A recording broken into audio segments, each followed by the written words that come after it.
Have you been able to ascertain as to what Charles Oakley actually did before security approached him? What did he actually do?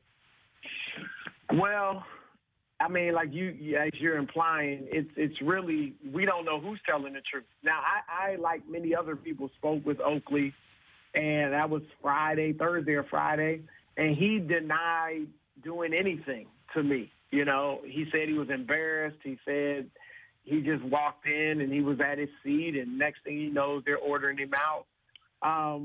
So I don't know, and I think that really is what determines who's right or wrong.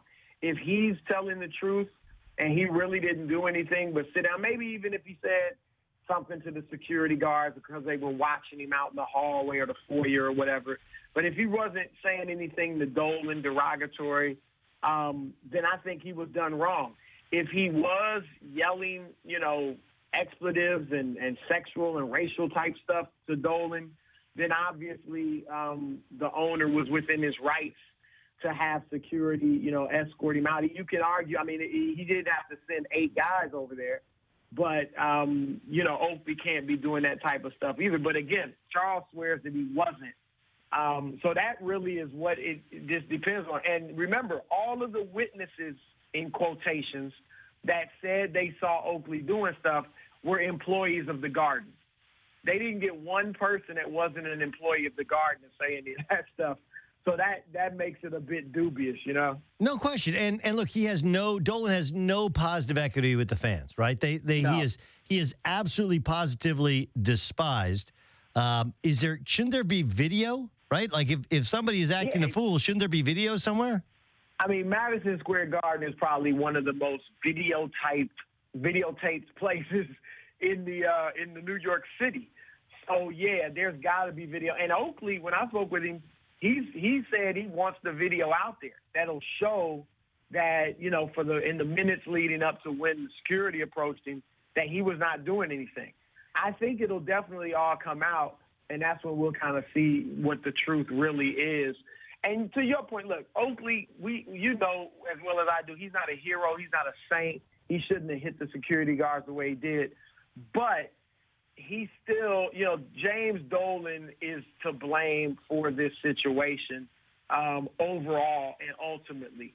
And that's really what this boils down to. And as you said, the fans are totally siding with Oakley.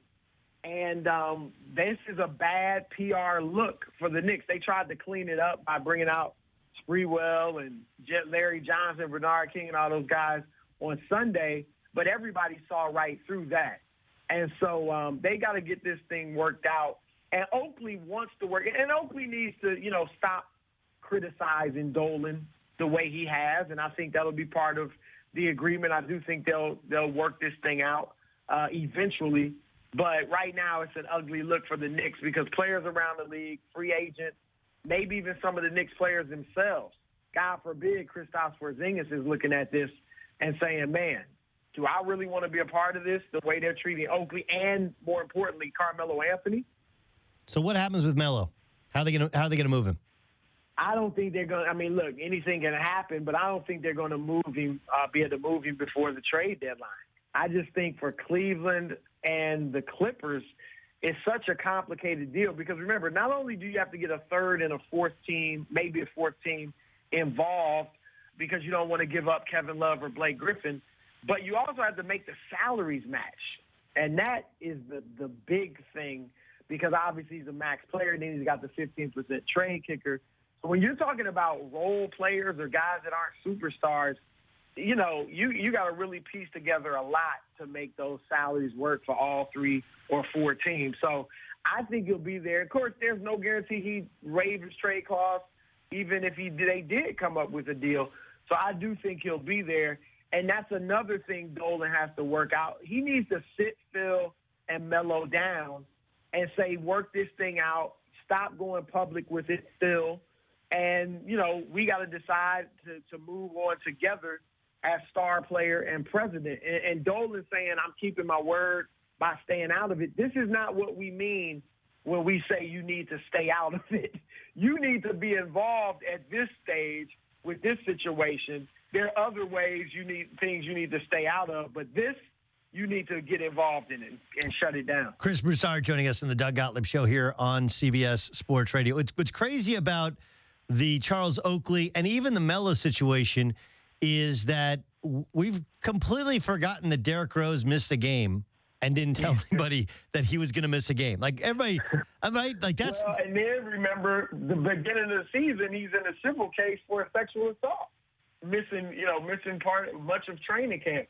And that, to your point, that's why Dolan, I mean, it goes even beyond this season, let's be honest.